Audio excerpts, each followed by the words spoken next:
Tout est si pur. On dirait le commencement du monde, comme si tout venait d'être inventé là. Tout est si vaste, on se sent minuscule. Mais il y a les couleurs.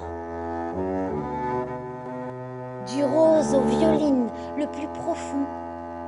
Et toutes ces nuances de bleu qui se mélangent et s'entremêlent et ressurgissent avec le soleil couchant.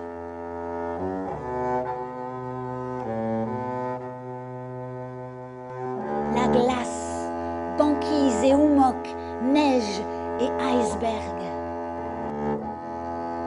Le vent, sculpteur de paysages, arpenteur d'espace. Le vent, dont la voix impérieuse, soufflant, sifflant, s'engouffrant, peut couvrir jusqu'au cri des oiseaux. Le froid, jusqu'à en exploser les pierres, engourdissant les corps. Le froid, dont on se protège avec les peaux de l'ours, du loup ou de l'oiseau.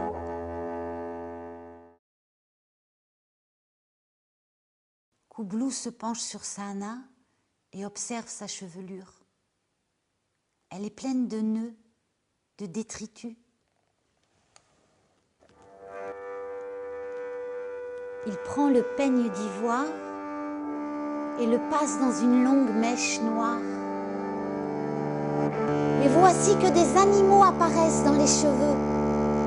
Phoques, morses, baleines, narvals, tous emprisonnés dans la chevelure. Alors, mèche après mèche, Koublou peigne les cheveux de Sahana. Mèche après mèche, il libère les animaux marins retenus prisonniers. Et un à un, phoques, morses, baleines, narvals se jettent dans le fleuve d'écume qui coule à l'entrée de l'igloo.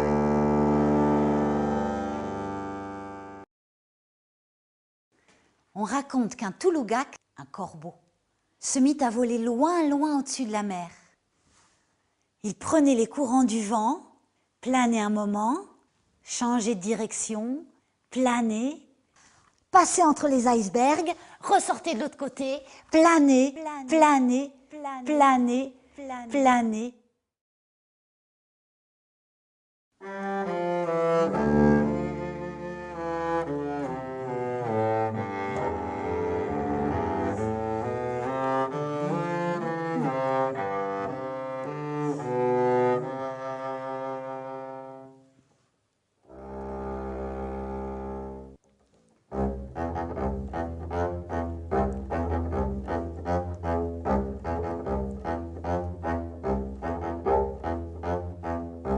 Près d'un lac.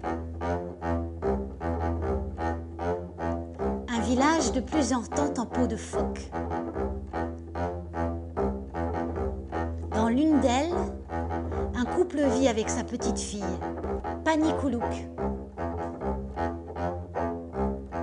Chaque nuit, comme leur père avant eux, comme leur grand-père avant eux, ils rêvent.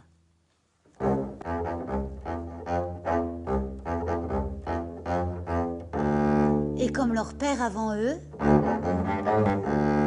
comme leur grand-père avant eux,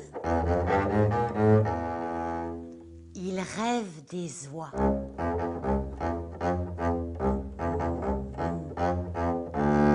Des oies qui passent en bande devant la lune, des oies qui cacardent dans le ciel, des oies qui se chamaillent, des oies qui pondent des œufs, des oies qui crient. Et leurs rêves font venir les oies près du lac pour le plus grand bonheur des gens du camp qui les chassent et s'en nourrissent tout l'été. L'hiver, ils vivent dans les igloos et chassent le phoque.